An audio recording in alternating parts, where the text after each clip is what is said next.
सभी दोस्तों को, सभी देशवासियों को एंटी करप्शन मूवमेंट के राष्ट्रीय अध्यक्ष डॉक्टर ओमकार गुप्ता का तहे दिल से नमस्कार। मित्रों, आज मैं आपके सामने अपनी पीड़ा, अपने जन जन की पीड़ा, अपने देशवासियों की पीड़ा को लेकर सामने आया हूँ। इस पीड़ा को कहने से पहले सबसे पहले तो मैं अपने समस्त देशवासियों को तहे दिल से प्रणाम करता हूँ, जिन्होंने इस वैश्विक महामारी के समय में बड़े धैर्य से, बड़ी मेहनत से, सब कष्टों को सहन करते हुए भी इस लॉकडाउन का पालन किया है और अपने प्रसिद्ध समाज सेवी आदरणीय प्रधानमंत्री जी के बताए हुए रास्ते पर चलने का प्रयास किया है।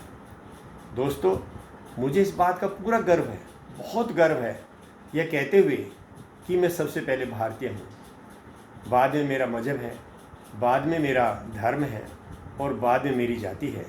मैं जाति, धर्म और मजहब से भी पहले अपने देश को मानता हूँ, क्योंकि इस देश ने मुझे अपने अंदर रहने का आश्रय दिया है, अपने अंदर रहकर मेरी रोजी रोटी चलाने का अवसर दिए हैं। यहाँ समान भाईचारे का हमारे देश के अंदर पूरा बोलबाला है। दोस्तों, आज इस वैश्विक महामारी के दौरान मैं उन योद्धाओं को तहे दिल से शुक्रिया अदा करना चाहूँगा, उनका आभार व्यक्त करना चाहूँगा, जिन्होंने हमारी रक्षा के लिए अपने प्राणों की परवाह ना करते हुए भी 24 घंटे अपनी ड्यूटी पर मुस्तैद हैं।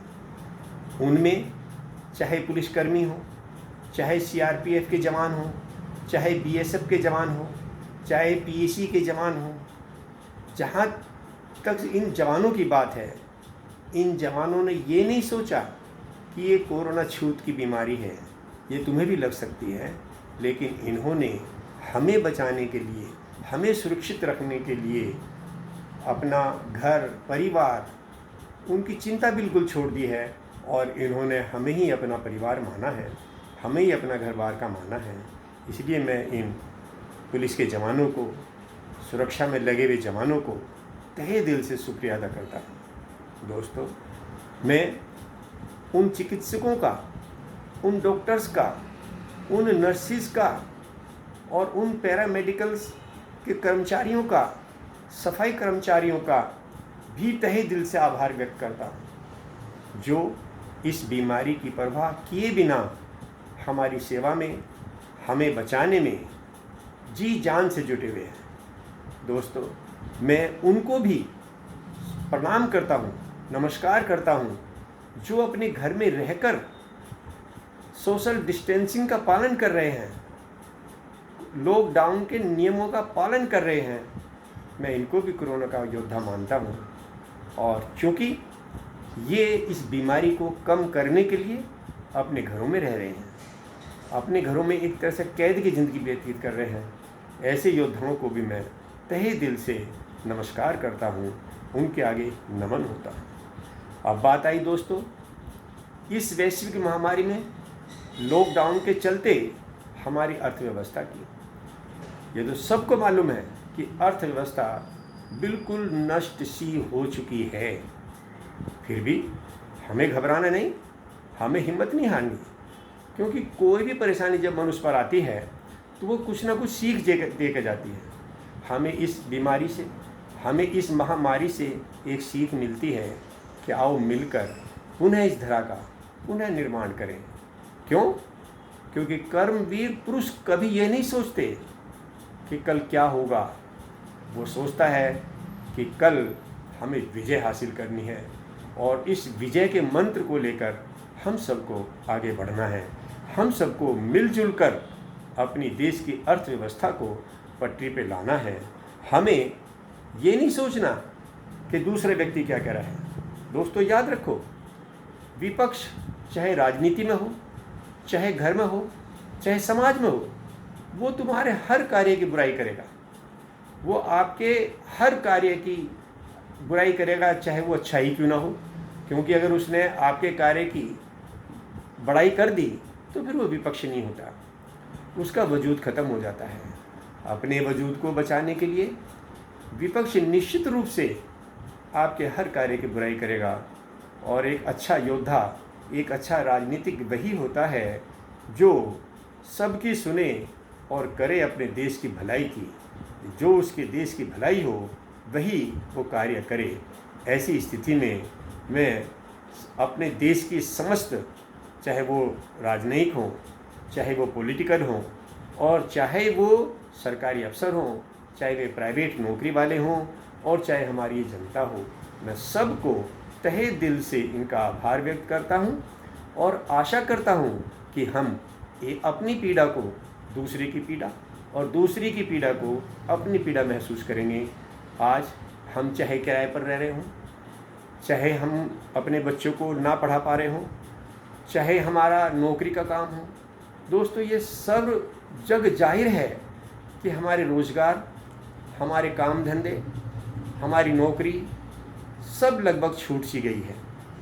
हाँ, जिनकी सरकारी नौकरी है उनको घर बैठे तनख्वाह रही है, लेकिन जो प्राइवेट की नौकरी वाले हैं, जो प्राइवेट कर्मचारी हैं, जो झाड़ी मजदूर वाले हैं, जो किसान हैं, जो दिन रात मेहनत करते हैं, फैक्ट्रियों में मेहनत करते हैं, आज उनके रोज़गार बिल्कुल ख़त्म हो चुके हैं। ऐसी स्थिति में उनके पास ना तो खाने को है, ना घर में रहने के लिए कुछ आश्रय है, किराए पर रहते हैं। किराएदार भी इस समय, कुछ किराएदार ऐसे हैं जो कहते नहीं मुझे तो अभी किराया चाहिए।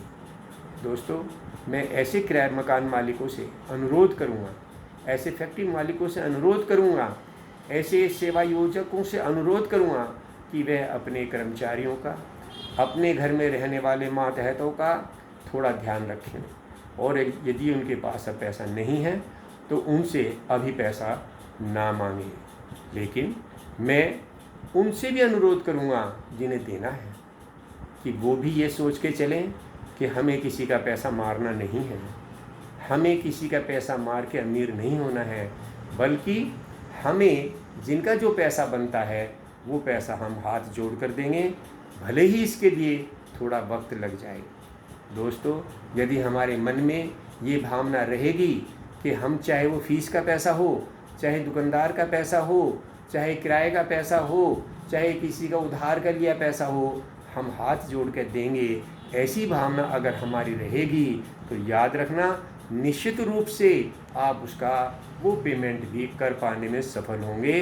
क्योंकि एक कहावत है, यादर्शी भावना तादर्शी सिद्धम, अर्थात आपकी जैसी भावना होती है। अगर आपकी भावना किसी के पैसे के मारने की नहीं है, किसी की सेवा करने की है, तो निश्चित मानिए कि आपका वो पैसा वापस ज़रूर हो जाएगा और आप उस बंदे की सेवा करने में सक्षम ज़रूर होंगे।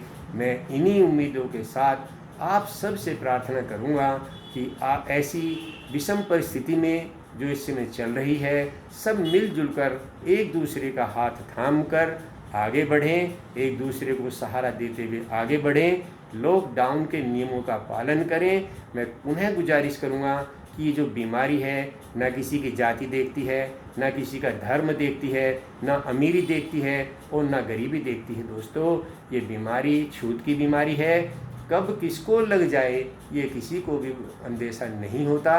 इसीलिए आप एक दूसरे पे शक रखें, एक दूसरे पे इस बात का शक रखें कि कहीं हो ना हो जिससे हम हाथ मिला रहे हैं या जिससे हम बात कर रहे हैं उसके बीच में हमने 2 गज की दूरी नहीं बनाई है, अपने मुंह पर मास्क नहीं लगाया है, या जो सामने बात कर रहा है उसके मुंह पर मास्क नहीं लगा हुआ है, तो ऐसे व्यक्ति को आप निर्देशित कर दें। आप उनसे प्रार्थना करें कि हम जब भी बात करेंगे, जब आप अपने मुंह पे मास्क लगा पाओगे और हाथों को सैनिटाइज करोगे, तभी हम आपसे बात करेंगे।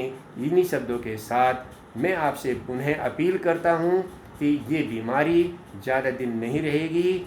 अगर हमने ठाना है कि हमें बीमारी को भगाना है, अपने रोज़गारों को वापस लाना है, तो हमें मिलजुल कर, सबके साथ मिलकर, एक साथ खड़े होकर अपने कार्य को अंजाम देना है। और हमें ये ध्यान रहे कि हम किसी का अहित करने की ना सोचें, क्योंकि वो भी हमारा भाई है। अगर किसी का हमें देना है तो उसे भी किसी का देना होगा।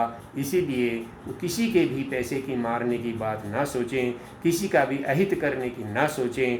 तभी हम अपने देश को, अपनी अर्थव्यवस्था को आगे ले जा सकते हैं और इसे मजबूत बना सकते हैं। इन्हीं शब्दों के साथ दोस्तों, जय हिंद, जय भारत।